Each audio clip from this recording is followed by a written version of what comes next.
Om Asmadgurubhyo Namaha. Krishno Rakshatu no Jagatraya Guruhu. Krishnam Namasyamyaham. Krishne Namarasatro Vinihataha. Krishnaya Tasmai Namaha. Krishnadeva Samuthitam Jagadidam. Krishnasya Dasosmyaham. Krishne Tisthati Sarvamitadakhilam. He Krishna Samrakshamam.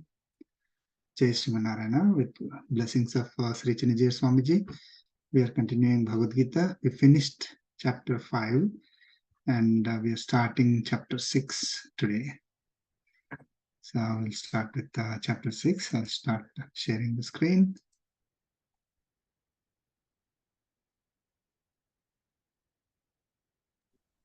Hope you can see. Yeah, we can see it. Yes. Please stand. We'll start with chapter Srimad Bhagavad Gita Srimad Bhagavad Gita Atha Seshthodhyayah Shoshodhyayah Atma Samyama Yogaha Atma Samyama Yoga Sri Bhagavan Uvacha Sri Bhagavan Anasritah Karma Phalam Anasritah Karma Phalam Karyam Karma Karoti Yaha Karyam Karma Karoti Yah Sa Sannyasi Cha Yogi Cha Sanya Sannyasi Cha Yogi Cha Na Niragnir Na Cha Kriyaha. Na Niragnirna Kriyaha Let's chant together.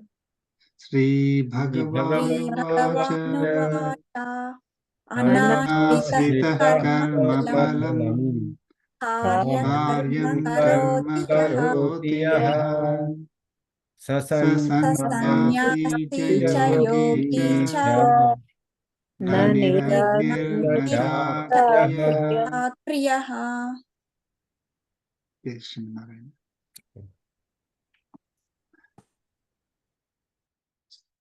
So, Bhagavad Gita has 18 chapters, right? And it is divided into 3 shatkams, 3 groups of 6 chapters each. And we are in the 6th chapter today. So this is the last chapter of the first shatkam. First shatkam, the first set of 6 chapters actually covers the entire Bhagavad Gita. So that is elaborated further in the next shatkam, that is Bhakti shatkam, and then the first 12 chapters again elaborated further in the 13th to 18th chapters. Okay, so that is the sequence, and in this particular shatkam, this particular shatkam is called Atma shatkam. So we are learning about ourselves and how to achieve self-realization, right? All the means of achieving self-realization. So, so far Lord Krishna talked about primarily the Karma Yoga and Jnana Yoga. So as part of Jnana Yoga, we also learned, other word that is used is Sankhya Yoga. Basically to learn about Atma, about ourselves in a very detailed fashion. And with that knowledge, if we do the activities, if we do our duties as service to God, it becomes Karma Yoga. And what is the goal of Karma Yoga? liberation. To give you the fruits of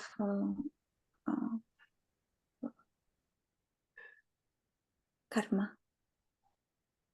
To what? Sorry. Fruits of karma is, I didn't get To the other give one. away. Oh, give away. I Uh-huh. mean, yes, that is, so we have to do the activities without desiring for the results, renouncing the fruits of our results, giving up the fruits of our activities. So that is karma yoga or karma sannyasa yoga. All are synonyms. So but what is the goal? Why do we need to do that? clean our mind. To clean our mind. Why? Why do we have to clean our mind? So we can change our mind to devotion to achieve the Yes. Why do we have to liberation, change our mind to devotion? to get the liberation, to get Yes. liberated from So to basically to achieve that state of self-realization, that is the first goal. I mean, liberation, self-realization, there's slight differences. Basically, we'll come to that later. But basically, to liberation is to come out of this cycle of births and deaths. And same is the case for self-realized. One who is self-realized will be liberated. One who achieves the state of self-realization is the one who will not be taking birth again and again in this, in this cycle. So, so our goal is self-realization. That is what Lord Krishna is communicating again and again and again in this first 6 chapters. And just wishing for self-realization is not sufficient. Right? We have to do certain things. So, what we need to do? What are the means of achieving self-realization? He talked about it. Primarily karma yoga, because that is most suitable for all of us. He explained in detail. Now, Lord Krishna is again reiterating that in the first few slokas of chapter 6. Okay. So not new concepts, but it is reiteration of the same concept, like summarizing. Like when you give a lecture of like the total lecture is 6 chapters, right? 6 sections. You explain everything the first 5 sections, and then sixth chapter you again start with, okay, so far I talked to you about this, right? I mean, it's a good way of presentation, right? So summarizing a little bit again, and then elaborate further on achieving what are the means for self-realization. There is another that is given here in this particular chapter. So how do we achieve self-realization? So in this sloka, Lord Krishna is saying, Yaha, whoever, karyam karma karoti. Karyam karma karoti. Karma karoti is performing actions, right? Whoever is performing the actions, karyam karma karoti is performing whoever performs the actions, considering the work itself as the end purpose. Karyam, the word karyam is qualifying the karma that we do. Lord Krishna is qualifying that. So basically, whoever is performing the actions, thinking of the action itself is the end purpose, not the result. The purpose of doing an activity is the action itself. I'm not looking at, I'm going to get this kind of a result. With this result, I'm going to buy this house, or I'm going to enjoy this, or I'm going to do that, or I will get praise. I'm not thinking about all those. The purpose of doing the activity is the activity itself. I need to do the activity. Okay. So considering the work or our duty as itself, itself as the end result, then Lord Krishna is saying, karma phalam anasrita karma phalam, without desiring the fruits of the activities. Karma phalam is fruits of the activity, anasrita, without desiring. So whoever is performing the actions considering the work itself as the end result or end purpose, and without desiring for the fruits of the activities, saha, that person, sannyasi cha yogi cha, he said. Sannyasi is Jnana Yogi, okay, and yogi is karma yogi. See, we have to understand these words, in the context, as I was saying, right? So when we talk about sannyasi, giving up, right? So here, and then immediately there is a yoga coming here. So sannyasi refers to Jnana Yoga part, and so sannyasi is a Jnana Yogi, and yogi is a karma yogi. So whoever is doing the actions, considering the work itself is the end purpose, without desiring the fruits of our activities, that person is a Jnana Yogi as well as Karma Yogi, is saying. Okay?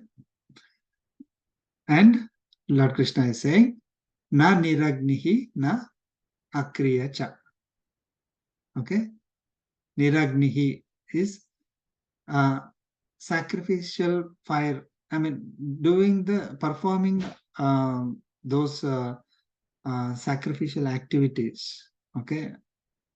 Okay, but here in this context, na niragnihi is not the one who does not perform duties.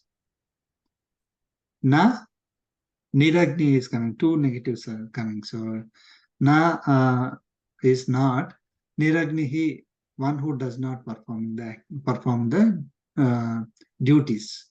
Okay, the duty could be for someone who is Brahmana, could be doing the Yajna, Yagas. For Kshatriya could be, like for example, for Arjuna, it could be, protecting the people, fighting in the war, destroying the evil in the society. So all those are duties, right? So na niragnihi is not the one who does not perform the activities or perform the duties, not activities. And na akriyaha. Akriyaha is kriyaha is work, right? Akriya is the one. Akriyaha is the one who is just seeking knowledge. Okay, na akriyaha means not the one who is just seeking the knowledge.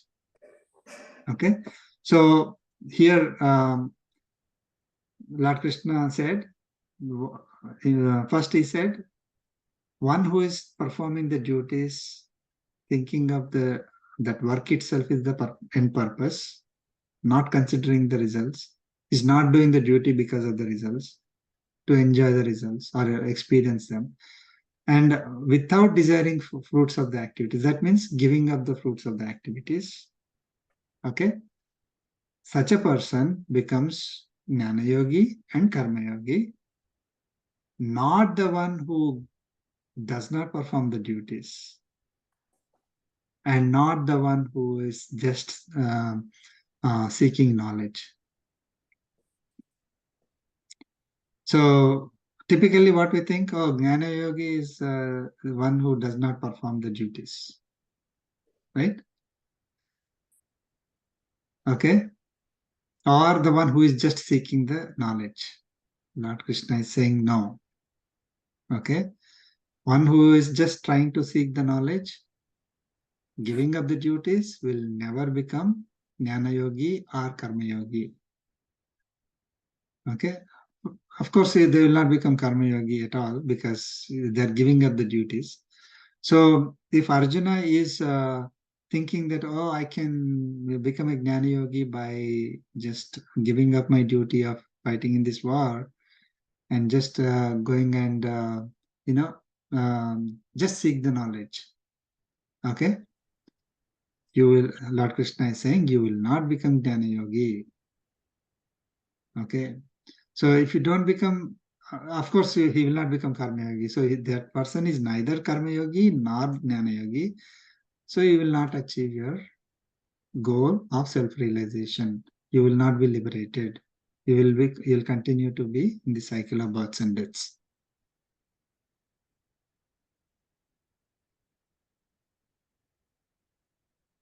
Okay. Just one clarification for my understanding. Like, I think we just mentioned that sannyasi, when we say it's a Jnana Yogi, right? That's what we said. And now what we are saying is we need to be Jnana. At the end of the day, we need to be Jnana Yogi plus Karma Yogi, right? So is sannyasi not a good thing, or it's implied that the sannyasi is a Jnana Yogi and he does not stop doing his work, his karma, and he's a karma yogi too? I just want to, be clear on that one. So what is So, it? That question, right. yeah. So Karma Yoga comes along with Jnana Yoga as part of it. Mhm. We'll learn in the future again. So Lord Krishna is again summarizing, but I'm just giving an answer to you. Without Jnana Yoga, you cannot be a Karma Yogi. Jnana Yoga in the sense that you have to know that you are Atma, not body, and you have to know that what are the qualities of Atma and all that, right? And then what is your goal? You need to know. All that is part of Jnana. Without that Jnana part, you cannot become a Karma Yogi. You will say, oh, I want to do, like Karma Yogi is performing the duties. So when they perform the duties, typically they will have desires and they will work for the results and enjoy the results, thinking that I am doing it. But if you know, only when you know that you are Atma and that is not the purpose, for you, you are different from body, and who is actually doing the activities and all that. If you know, then we become Karma Yogi. The knowledge with which we perform the activities will differ, and that will be making that activity a karma yoga. Okay. So without Jnana Yoga part, we will not become Karma Yogi. Okay, without Jnana, will not become Karma Yoga. So now, if someone may think, oh, okay, so let me just focus on Jnana only. I'm not going to do my duties. Somebody can say that, right? So I will only focus on Jnana part, right? Let us say you have two sets of activities. Let's say I want to build a machine. You need to learn how to all the science behind that machine, how to build it and all that, and then actually finally build it. So building is the activity that you're performing, duty, and before that you are just gaining the knowledge. So if I don't want to do the activity, if I don't want to build that machine, and because it is dirty, or I don't want to do it, or whatever may be the reason, I just say, oh, I want to just learn about the science behind building that machine. Okay, that is useless. Okay, you cannot build a machine unless you have the knowledge. But just focusing on knowledge and not doing the duty of building the machine is not going to give us the result. In case of that, just our example, worldly example. Similar to that, you have the Jnana part. If you just focus on the Jnana part, okay, then you can call yourself as Jnana Yogi. Okay, you may tend to call yourself as Jnana Yogi. Lord Krishna is saying, don't do that. If you are not performing your duties, and then you will not become a Jnana Yogi. You're simply like skipping your duties. So the sannyasi, the word sannyasi is let's say when you hear the word, sannyasi, one who has, given up the, like, Renounce the word. like one who either is not married or they were married, but now they're no longer, taking care of that one, their family, wife and kids and all that. They given up all that. They're living in an ashramam. That's a kind of thing that we have in our mind. That is the sannyasi. They're also karma yogis only. Okay, they are doing some duties. The duties their duties are different. They no longer have the duty towards one family. They have the duties towards the entire society. Okay, so actually the duties have multiplied 1,000 times. Somebody may be thinking that, oh, I can become sannyasi and just relinquish my duties. I am fed up with my family responsibilities. I want to give up and then go and become a Jnana Yogi. Then that is not correct. That we will not be able to achieve that goal of self-realization or liberation, because the purpose of doing that is we got fed up with our duties. We just want to run away from our duties, and then go to an ashram and become a sannyasi. We cannot call ourselves as Jnana Yogi. Okay. So is sannyasi a bad thing? But it's not about bad or good. It's like what is the intention with which we took the sannyasa, and what are we doing after taking that sannyasa ashramam? Grihastha ashramam and sannyasa ashramam is there. Like grihastha ashramam is one who is taking care of the family, husband, wife, kids, mother, parents, children. But sannyasa ashramam, one who goes there, they have different sets of duties. They have to perform, all the activities related to the whatever shastras are dictating for a sannyasi, taking care of the society, entire society. So Lord Krishna made it very clear in this particular sloka. What's a can I call myself as a Jnana Yogi if I just focus on Jnana part? No.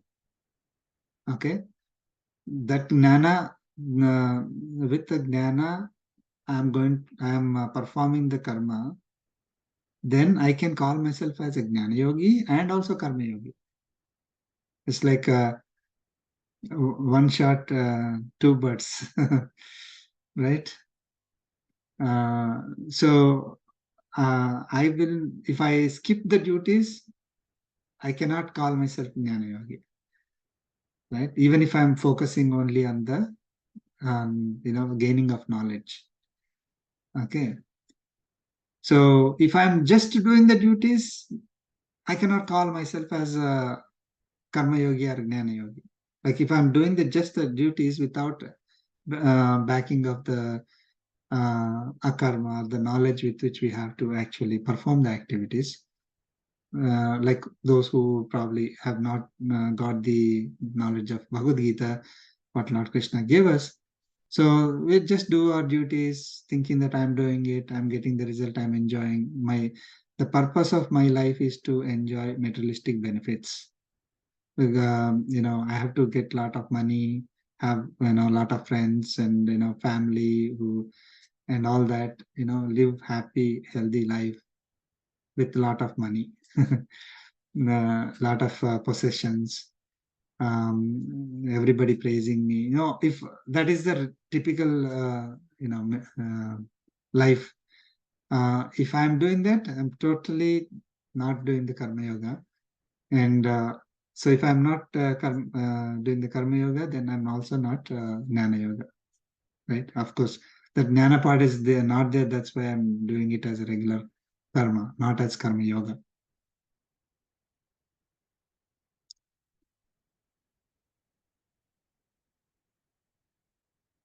Okay. Thank you. Yep. Got it. Thanks. Thank you. Okay, we'll move on to the next sloka. I'll share my screen. Second sloka. Please chant. Yam sanyasamiti prahuhu Yam Yam sanyasa Prahuhu. yogam tam vidhi pandava Yogam tam Pandava. nahya sanyasta sankalpo nahyasanyasta sankalpo Sankalpo. yogi bhavati kaschana. yogi bhavati Bhavati kachana. Kashchana. Let's chant together. Yam Yes, yam sannyasam sannyasam Prahu. yogam yogam tam tam vidhi vidhi pandava pandava nahya sanyasta sanyasa sankalpo yogi yogi bhavati bhavati kaschana. kachana. Okay. Now Krishna is saying, Hey Pandava, Arjuna, Yam Sanyasam iti prahuhu. That which is called as renunciation, okay, iti prahuhu, which is called um, called as sannyasam, renunciation. So sannyasam here refers to the previous also sannyasi, sannyasam, that is Jnana Yoga, Atma wisdom. So that which is called as Atma wisdom or Jnana Yoga, tam yogam vidhi, know that one as Karma Yoga.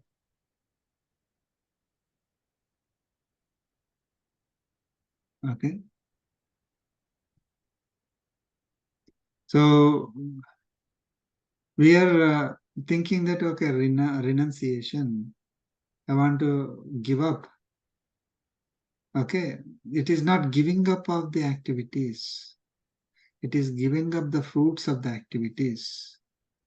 So it is not really the Jnana part, Jnana Yoga. It's not pure Jnana Yoga.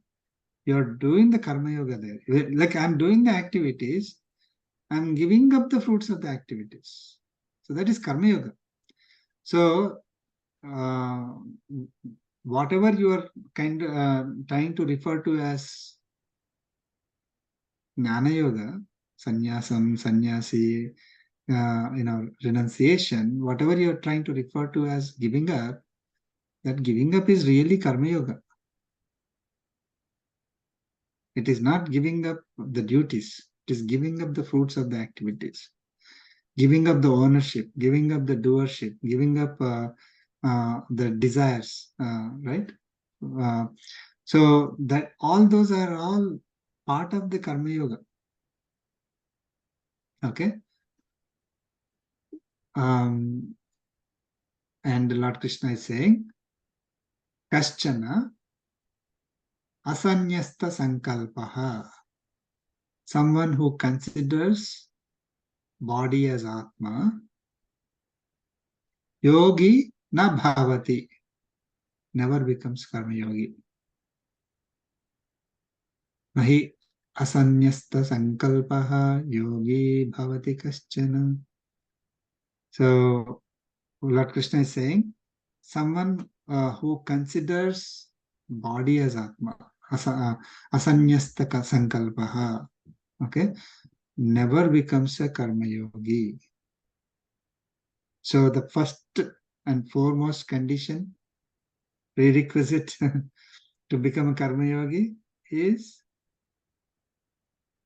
I'm different from body. I'm Atma. I am not body. Okay. So someone who considers themselves as a body will never become karma yogi.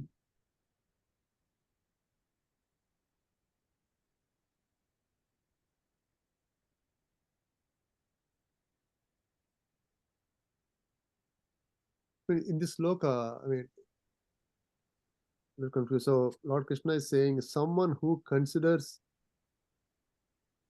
himself as Atma, right? I know you had the body kind of a thing. Considers as body, considers themselves as body, will never become karma yogi. Considers body, you said body as Atma, right? Yeah. So I'm considering body as Atma means I am body. So, I mean, they don't know the concept of Atma being different from body. Body, yes. So, self, okay. I'm considering body as self. I should say, and if I say that in English, then you will understand. Like, oh, I am body. I'm considering body as self. Okay. So, if I am considering body as myself, I will never become karma yogi.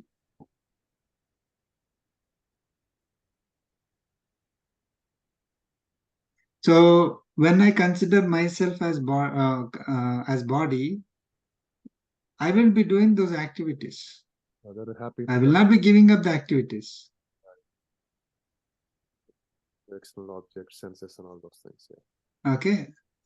So if I'm doing those activities, I will not be renouncing the fruits of the activities, because I mean, I want to enjoy, right? I mean, I am doing, see, if I'm considering myself as a body, then I see myself doing the work.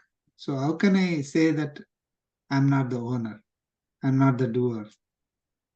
I'm doing the work for my own, whatever results I want, right? So this work belongs to me and the results belong to me. I am doing the activities.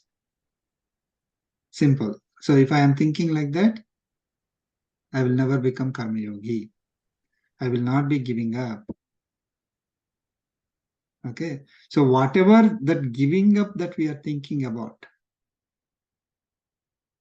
that is really karma yoga. Okay. It is not giving up of the duties. It is giving up of the fruits of the activities, giving up of the ownership, doership. So when we are doing with that, then it is really karma yoga. And if I'm not giving up, then I will never become karma yogi. Why would I not give up? Is because I think that I'm body.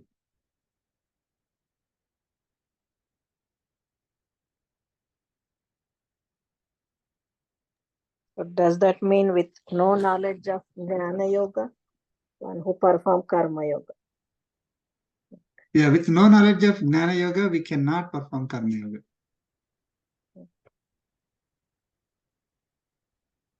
With no knowledge of Atma, we will not be able to perform Karma Yoga.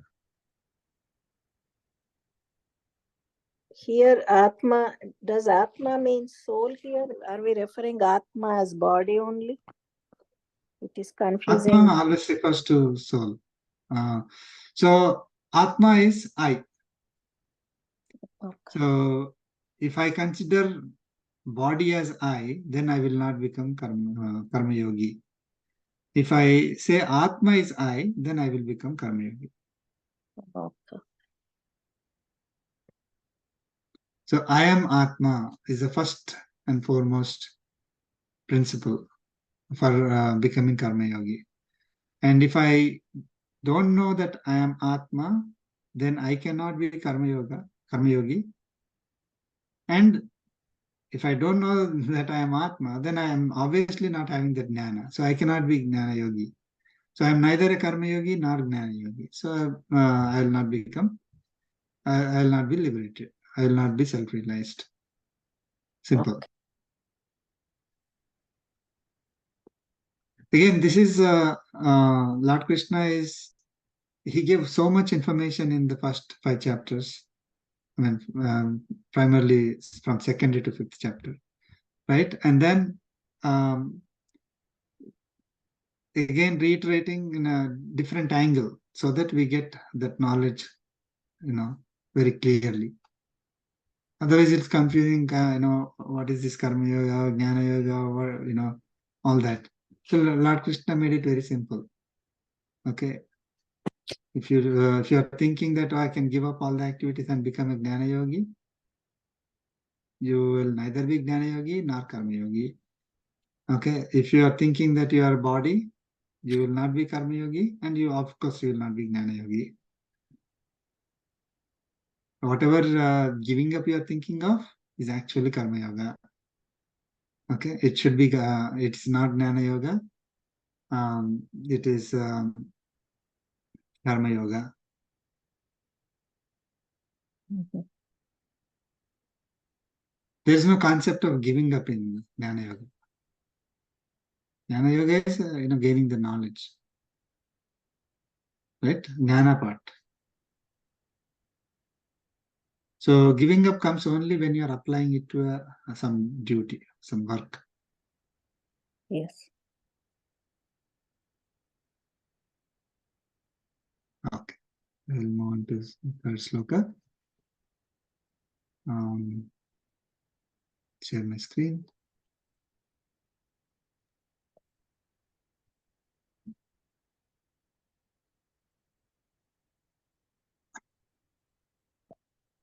Ishant. Arurukshormuneryogam आरुरुक्षोर्मुनेर्योगम् karma karanamuchyate. कर्म कर्म कारणं मुच्यते Yogarudhasya tasyaiva योगारूढस्य तस्य तस्यैव तस्य एव samah karanamuchyate. क्षमः कारणमुच्यते Let's chant together. आरुरुक्षोर्मुनेर्योगम् Arurukshormuneryogam कर्म कर्म karanamukhyate. योगारूढस्य तस्यैव Yama कारणमुच्यते Yes, right. Okay, so Lord Krishna is saying, continuing to summarize the importance of Karma Yoga. Karma Karanam Uchyate Yogam Arurukshoho Munehe. Arurukshor Munehe Yogam Karma Karanam Uchyate. Karma Karanam Uchyate is Karma Yoga is said to be the means. Karanam is means. Uchyate is said to be karma, is Karma Yoga. Karma Yoga is said to be the means. Yogam Arurukshoho Munehe. For a Muni who is seeking to ascend the Atma wisdom, Arurukshoho, Yogam Arurukshoho. So a Muni who is seeking to ascend the Atma wisdom, who wants to gain that Atma wisdom, right? Who is seeking that Atma wisdom, that Muni, for that Muni, Karma Yoga is said to be the means.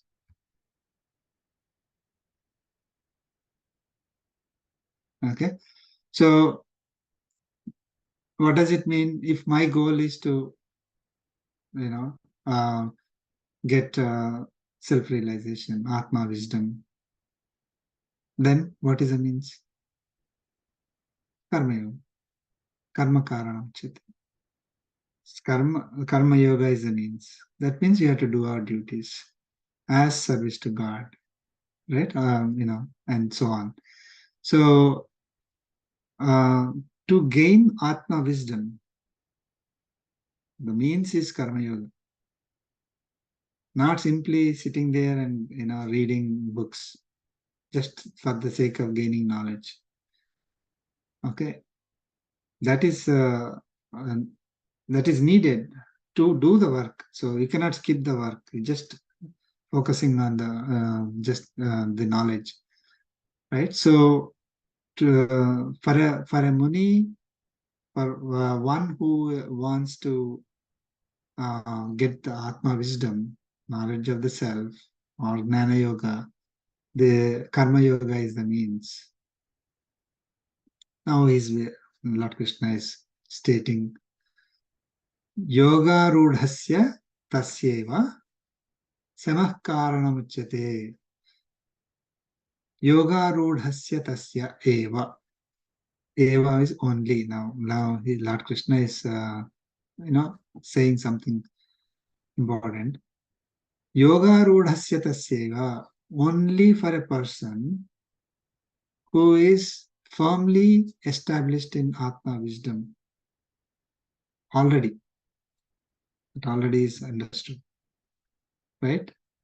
Who already achieved that state. For such a person, samah karanamachyate, renunciation of works is said to be the means. For such a person, you don't have to do anything. So, in order to achieve that state of Atma wisdom, Karma Yoga is the means. Once you achieve the state of the Atma wisdom, self-realization, you don't need Karma Yoga anymore. You can give up work. Right? Renunciation of the works is said to be the means for one who has already achieved the state of self-realization. So if I think, oh, I'm already self-realized, okay, go ahead.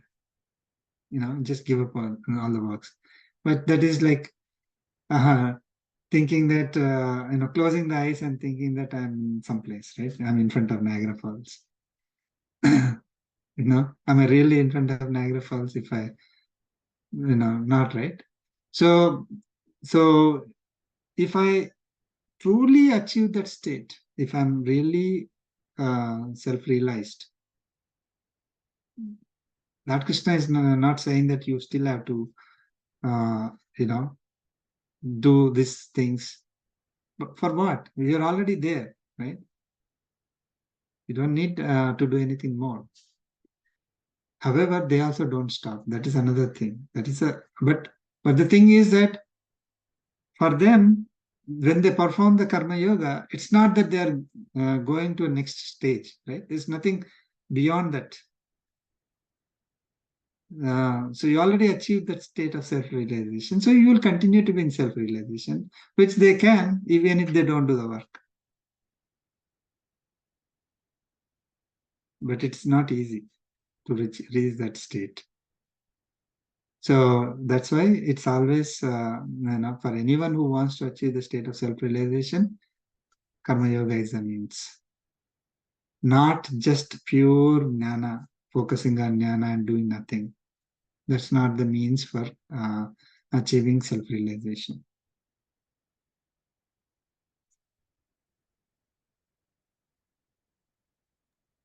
Okay, I think, initially I was thinking it's more contradictory to what Lord Krishna was saying apologies, I'm not sure he's not saying that, but that's what I thought. But what we are saying here is, yes, once it reaches that stage after Karma Yoga, ultimate stage, that means he's like a self-realized kind of person. That person does not need to do Karma Yoga because he already reached that stage, right? Yeah.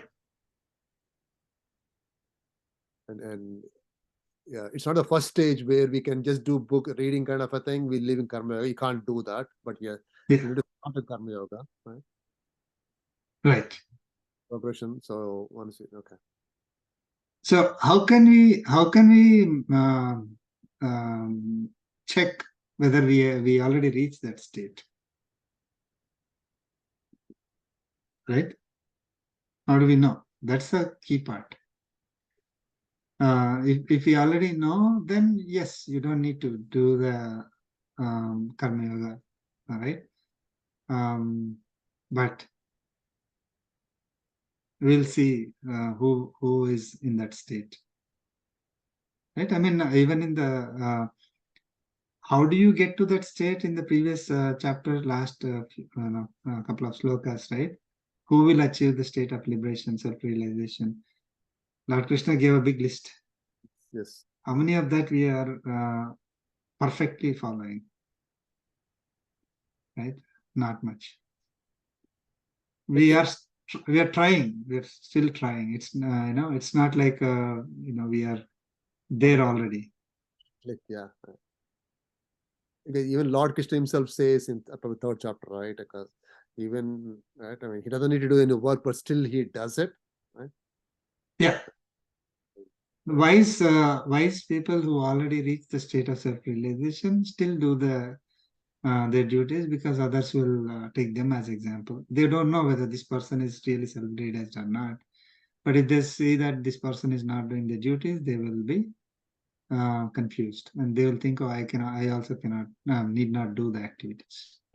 Yeah. So in order to prevent that from happening, but if nobody's in front of them, nobody's taking them as an example, then yeah, they can always just be in that state of bliss and then reach liberation.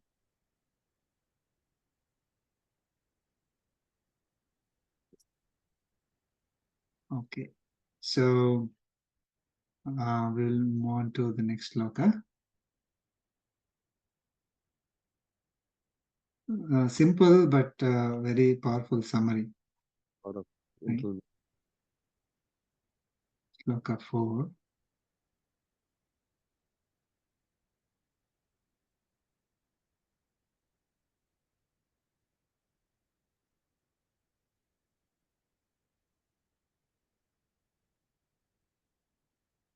Listen. Yada hi chendriyardheshu Yada Chendriyardeshu na karmasvanusajjate न कर्मसमुषज्यते कर्मसुषज्यते sarva sankalpa sannyasi Sarva Sankalpa sannyasi yogarudhastadochyate. Yoga yogarudhastadashyate Let's chant together. Yada yada hi chendriyardeshu न कर्मसमुषज्यते सर्वसङ्कल्पसंन्यासी योगारूढस्तदोच्यते.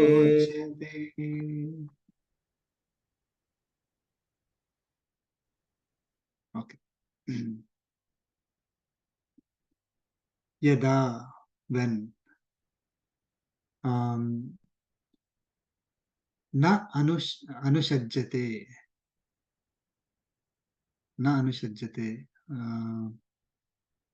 yada hi chendriyardheshu na karmasu anushajjate is not craving for attachment. When one is not craving for attachment,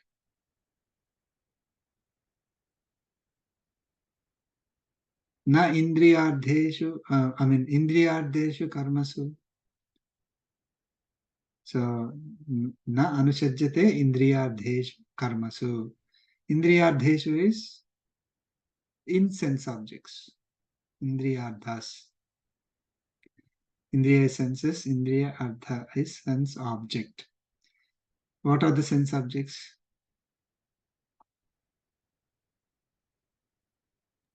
smell, feel, and all Yes, that. music, taste, smell, right? So, not craving for attachment in sense objects. Karmasu.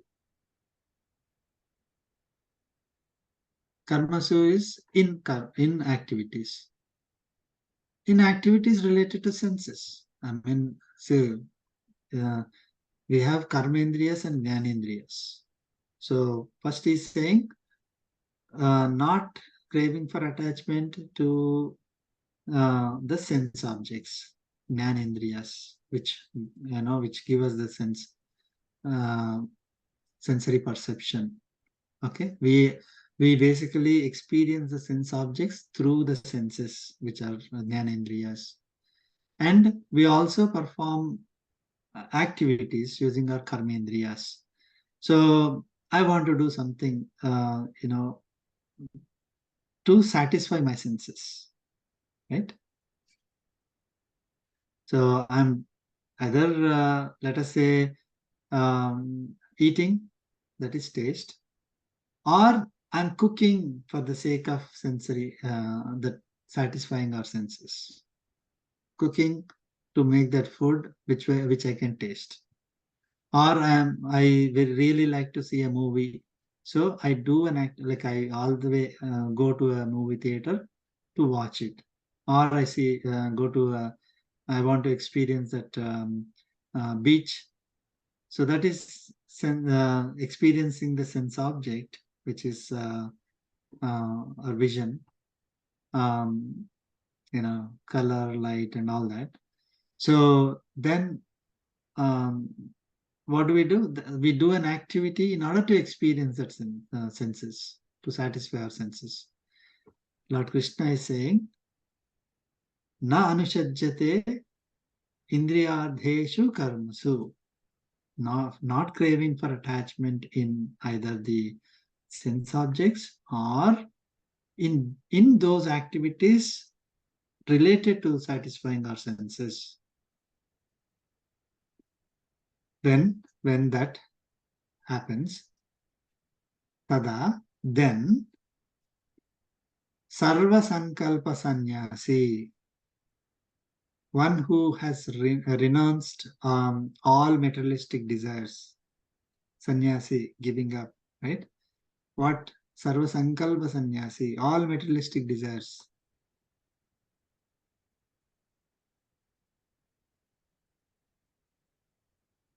Yogarudhastadochate, Yogarudha uchyate, is said to be firmly established in Atma.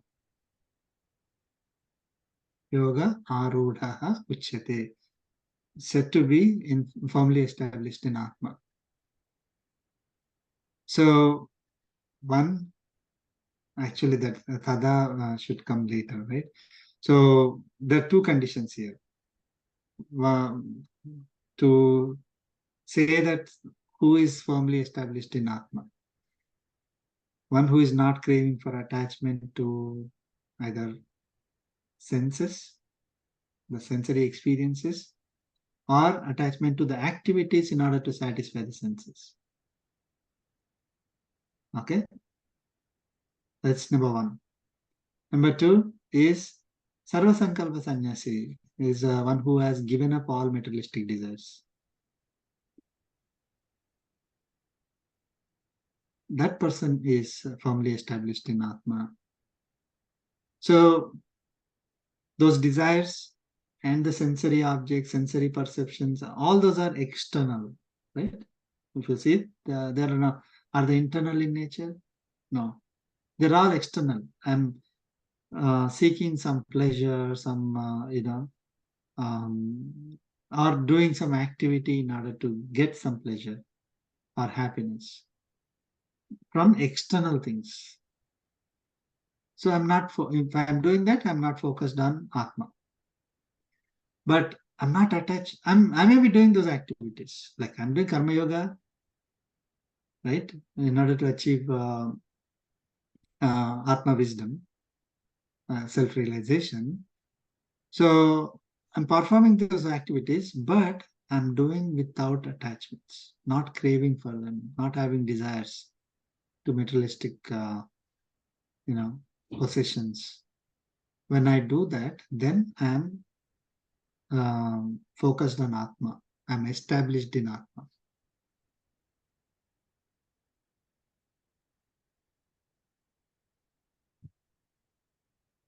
Right?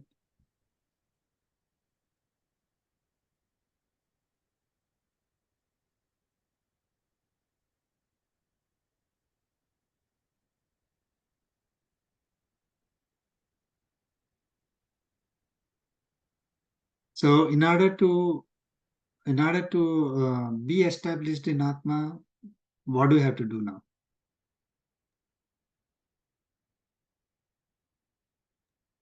Karma Yoga, right? Karma Yoga without, Renounce our materialistic desires. Right. not attaching Give up the ourselves. materialistic desires.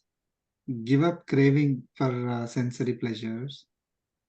Give up attachment to the activities, right? That give us, the return of the sensory pleasure, right?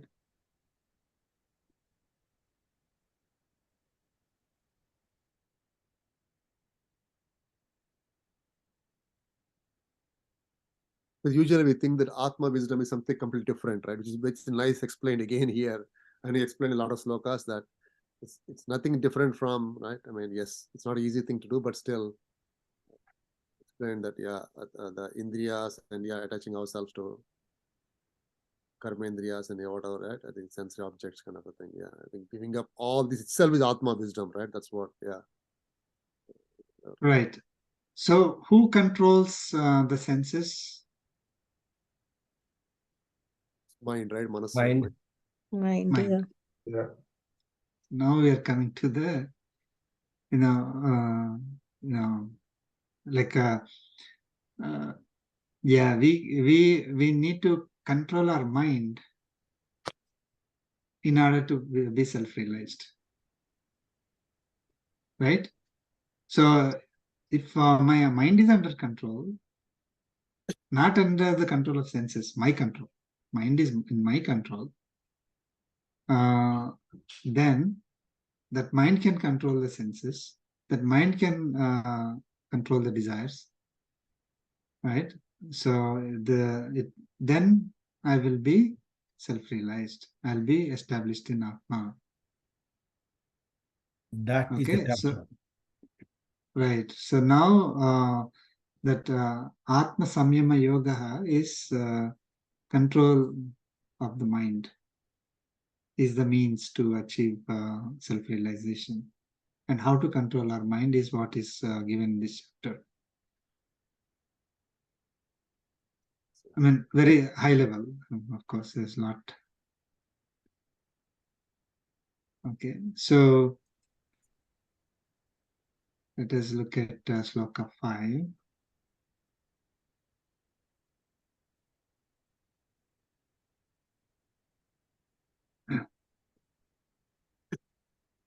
Listen.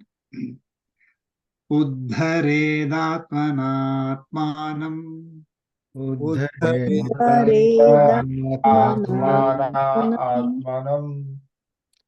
nātmānamavasādayet Atmanamavasādayet. ātmaiva hyātmano bandhuh Atmaiva Atmaiva ह्यात्मनो ātmaiva ripurātmanah. Atmaiva Atmaiva Let's chant together. Uddharedātmanātmanam Atmanam Atmanamavasādayet. Natmanamavasādayet Atmaiva Atmaiva Atmaiva Ripurātmanah. Atmanam.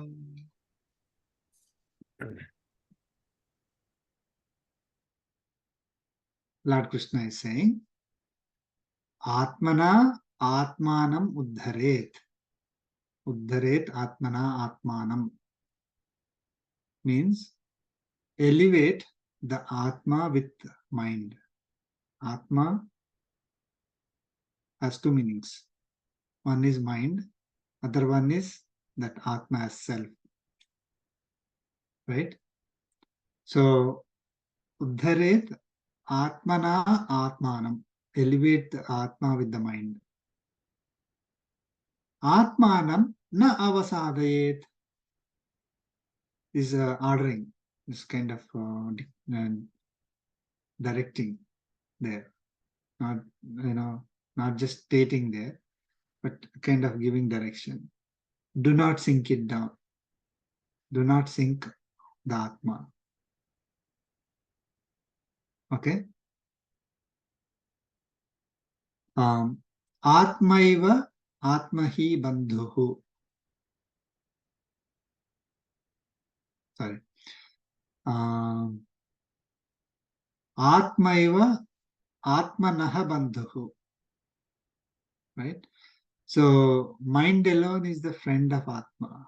Atma is mind. Atma eva Atmanaha Bandhuhu. Mind alone is the friend of Atma. Atma eva Atmanaha Ripuhu. Ripuhu. That means mind alone is the enemy of Atma. So mind alone this is very important sloka, and so our mind is a friend of Atma, and mind is also our enemy. Mind is our friend, mind is our enemy. Right? So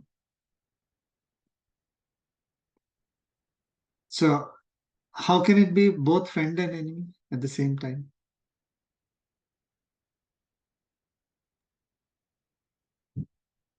Because he'll be a We are friend. Sorry, go ahead, Shyam. Go ahead. Because the thoughts. Yeah, if you engage in, if your mind engages in desire, then it's the enemy. If your mind engages in, the good actions, then it's your friend, sort of. So, Right. Yeah. So mind, if mind is controlling the senses, okay, and detaching, that cravings, desires, then it becomes our friend. But if mind is attached to sense gratification, sensory pleasures, then it becomes our enemy. Because when mind attaches itself to that sensory pleasures, then we acquire more and more karmic bondage. When we acquire more and more karmic bondage, the Atma will be negatively affected, will sink down. Right? So Lord Krishna is saying, elevate your Atma with the mind. Don't sink it down. Again with the mind. Right? So your mind, when it elevates Atma, then, as we learned in the previous sloka, then it is our friend. But if the mind does the opposite, it sinks the Atma down, we acquire more and more karmic bondage, we get into more and more cycles of births and deaths, then it is our enemy.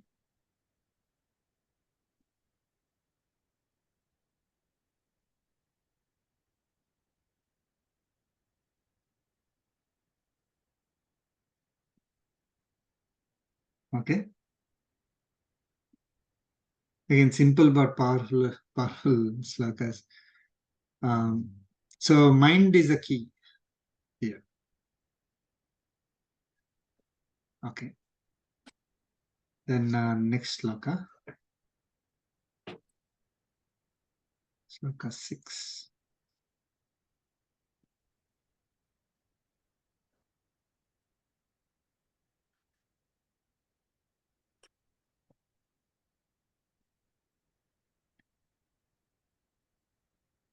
This chant.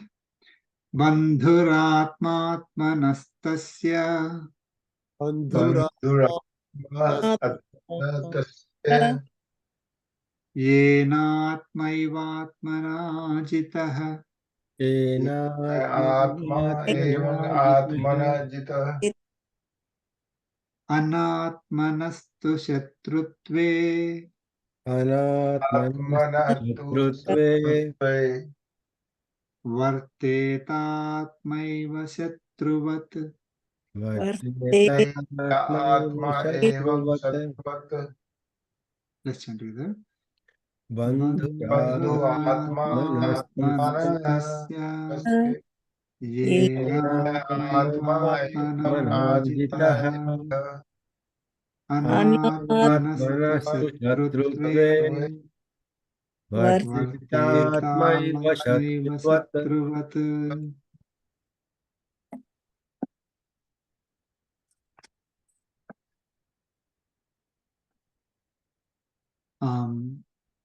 Lord Krishna is saying, Yena Atmana eva Atmajitaha. By whom? Yena is by whom? Atmana eva Atmajitaha. Mind is conquered by the mind itself. Atma coming here is the meaning is mind. Okay. Atmana eva Atmajitaha. Tasya Atma Atmanaha Bandhuhu.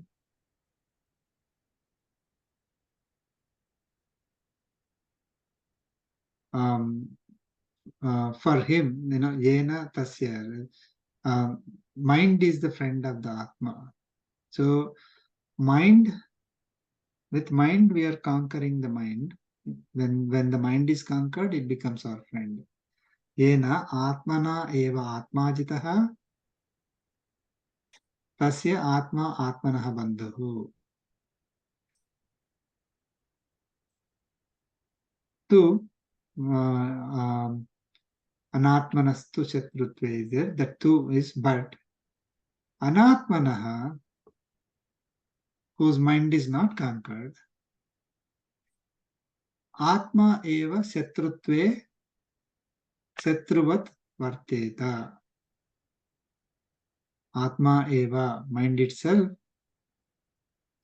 Shatrutve Shatruvat Varteta, will act as an enemy, causing harm, like an enemy.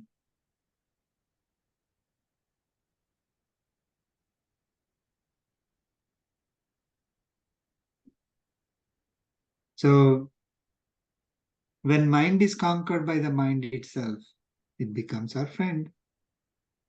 But when mind is not conquered, that mind will act as our enemy. So we saw that we have the senses. They are interacting with the sense objects. Senses are under the control of mind. Mind is under the control of intellect. Okay, so now senses are so powerful, it can take over the mind. Then when that happens, the mind takes over the intellect. How the senses become so powerful?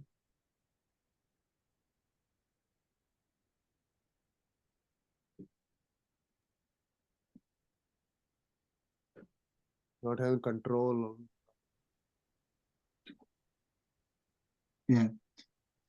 When there are desires. Okay. And when there is a desire, the sense becomes more powerful. Like I want to,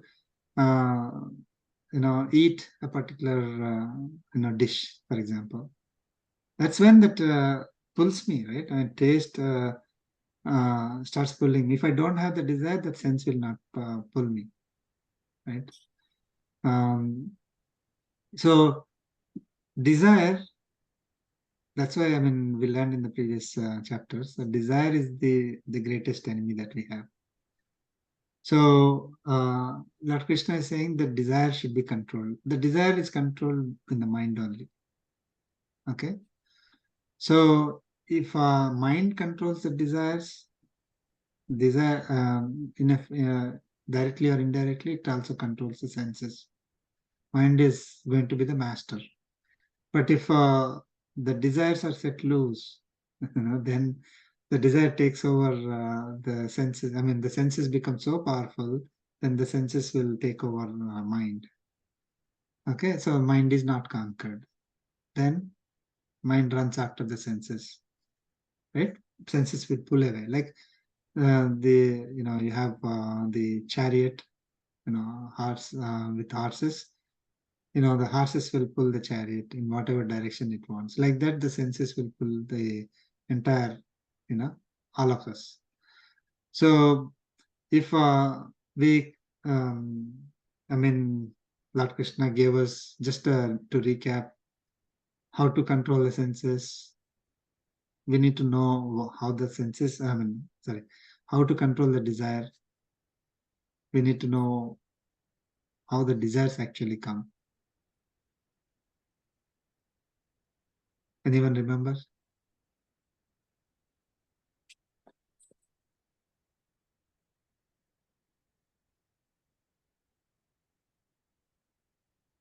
I missed all that chapter. So Doesn't the desire come out of a jnana that don't have the jnana, and that is why we think that whatever we are doing is our karma, which is not actually, right? The karma Dhyayato is- Vishayanam, you're right. So first it starts with thinking about the Vishayas, the sense objects, right? So then once we start thinking about it, it becomes attachment, sangaha. So once attachment happens, then it turns into desire. So that's why Lord Krishna, in the previous sloka, he talked about that not craving for attachment. So address that attachment and desire there. So mind controls the senses, and it, when that happens, we have conquered our mind, right? So we are conquering our mind, not the desires, not the senses, in the opposite direction, right? We are the master. And then with our intellect, with our wisdom, we are able to control the mind. That intellect is also part of that, mind itself, right? So with our mind, we are controlling our mind, not with our senses controlling it. It's not possible. So senses are not controlling mind. We are controlling the mind. Now, when the mind is under control, then it acts like our friend. But if mind is not in our control, when mind is not conquered, then it will run after the sensory pleasures. And with that, we gain more and more karmic bondage. So then it acts like our enemy, which causes a lot of obstacles for us. So the biggest enemy that we have in this world is who? The only enemy, actually, Indriyas. mind. Right. Sorry, okay. Enemy, okay. is it not desires and attachments? So desires and attachments are also in the mind only, Oh, okay, everything in the mind. Okay. right? So it's like, something is hot, right? Only if we put our finger in it, it is hot. It doesn't hurt us till we put our finger in it, right? That sense object is there by itself. It's not going to be our enemy, hurt us, unless our mind gets attached to that sense object, right? So that's when it hurts us. Just like, when we put our finger in the hot water, then only it hurts us. We just don't touch it, it's not, that hot water is not going to do anything to us.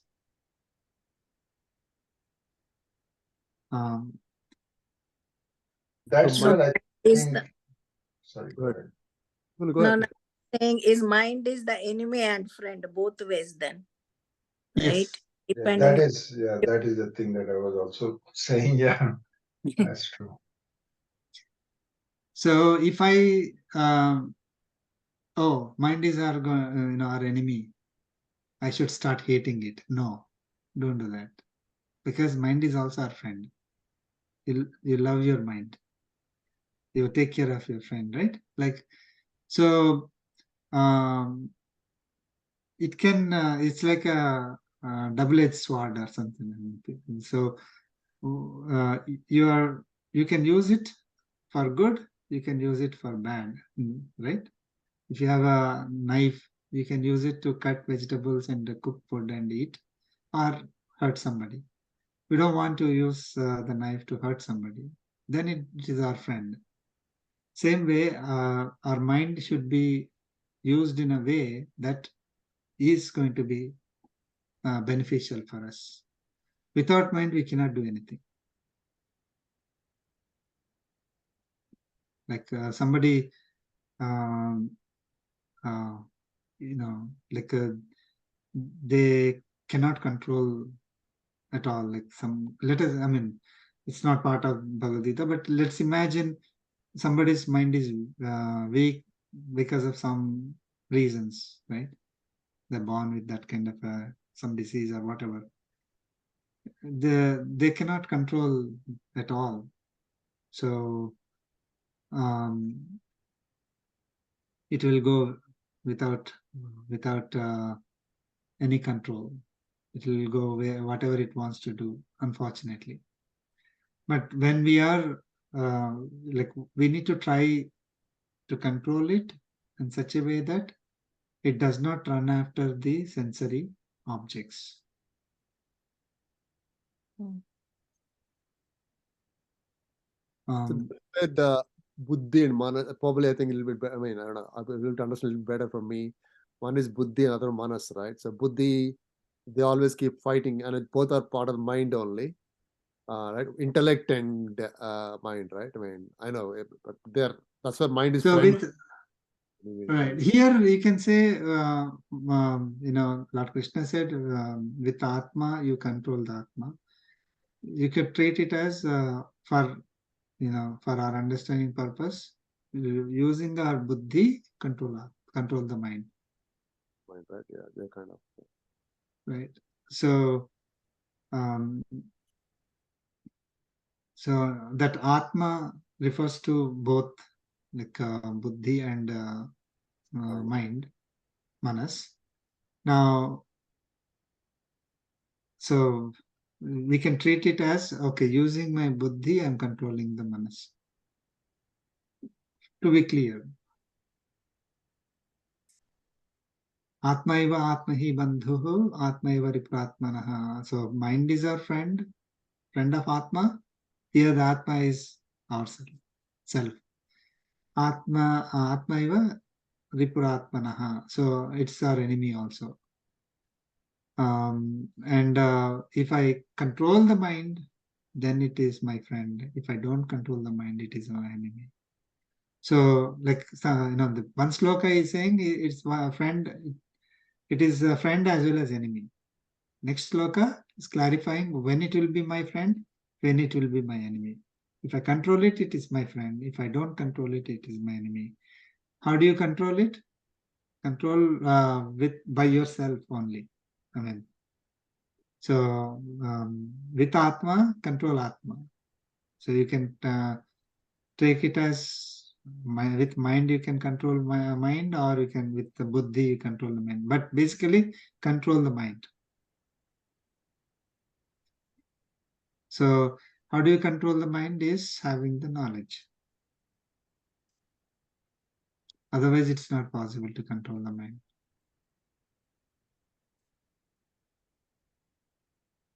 Right? Why do you want to control the mind otherwise?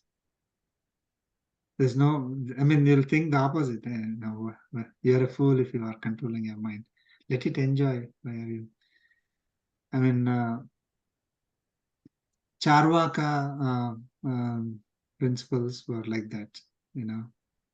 Charvaka philosophy was just enjoy, materialistic. This entire world is materialistic world. You don't worry about all these concepts of rebirth, karma, and God, Atma, and all these things. You just enjoy. That's what we are following. And if you don't have the Bhagavad Gita knowledge, typically that everybody follows is Charvaka principles. And this was Charvaka was like thousands of years BC. One of the That Nastikas- philosophy. one of the What's Nastikas, it? one of the Nastikas darshan, right? This is Yes. Yeah, they don't believe in Vedas. Believing in Veda is Astika.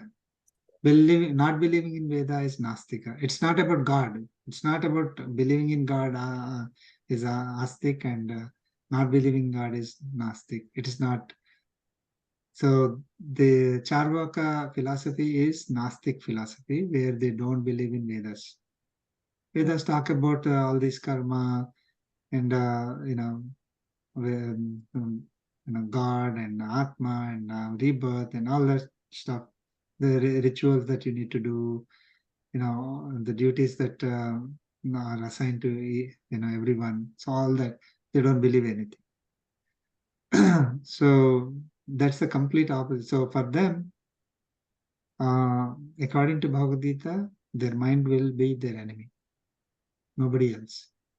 They may be enjoying life. It's not that they're not enjoying. Like people could be enjoying without this knowledge, but all that is what they're doing is it's enjoyment for the body, punishment for Atma. They don't know that, right? So somebody who is drinking a lot, on the day when they're drinking, they think, oh, they're enjoying. But if they do that for a long time, their liver will be destroyed, right? So then they are going to suffer liver problems and then other organ failures and all that. But on the day when they are enjoying the all that alcohol, oh, it looks so great, right? That's what happened to cigarette smoking and all that. So when they were doing that time it looks great. People will ask, oh, why do you want to stop it? However, they don't realize that something bad is happening inside the body. Those two, alcohol and cigarettes are impacting the body physically. But we are talking here about the Atma getting hurt, which will be seen later by us.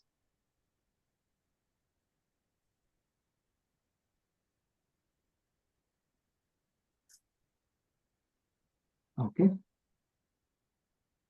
Thank you. We completed 6 slokas. Good. Any questions before we conclude? No, I think we're good. Thank you so much. We conclude. कायेन वाचा मनसेन्द्रियैर्वा बुद्ध्यात्मना वा प्रकृते स्वभावात् करोमि यद्यत् सकलं परस्मै नारायणायेति समर्पयामि श्रीमन्नारायणायेति समर्पयामि सर्वं श्रीकृष्णार्पणमस्तु ॐ अस्मद्गुरुभ्यो नमः जय Sriman Narayana Jai Shri Narayan. Thank you. जय Sriman Narayana. Thank you so much.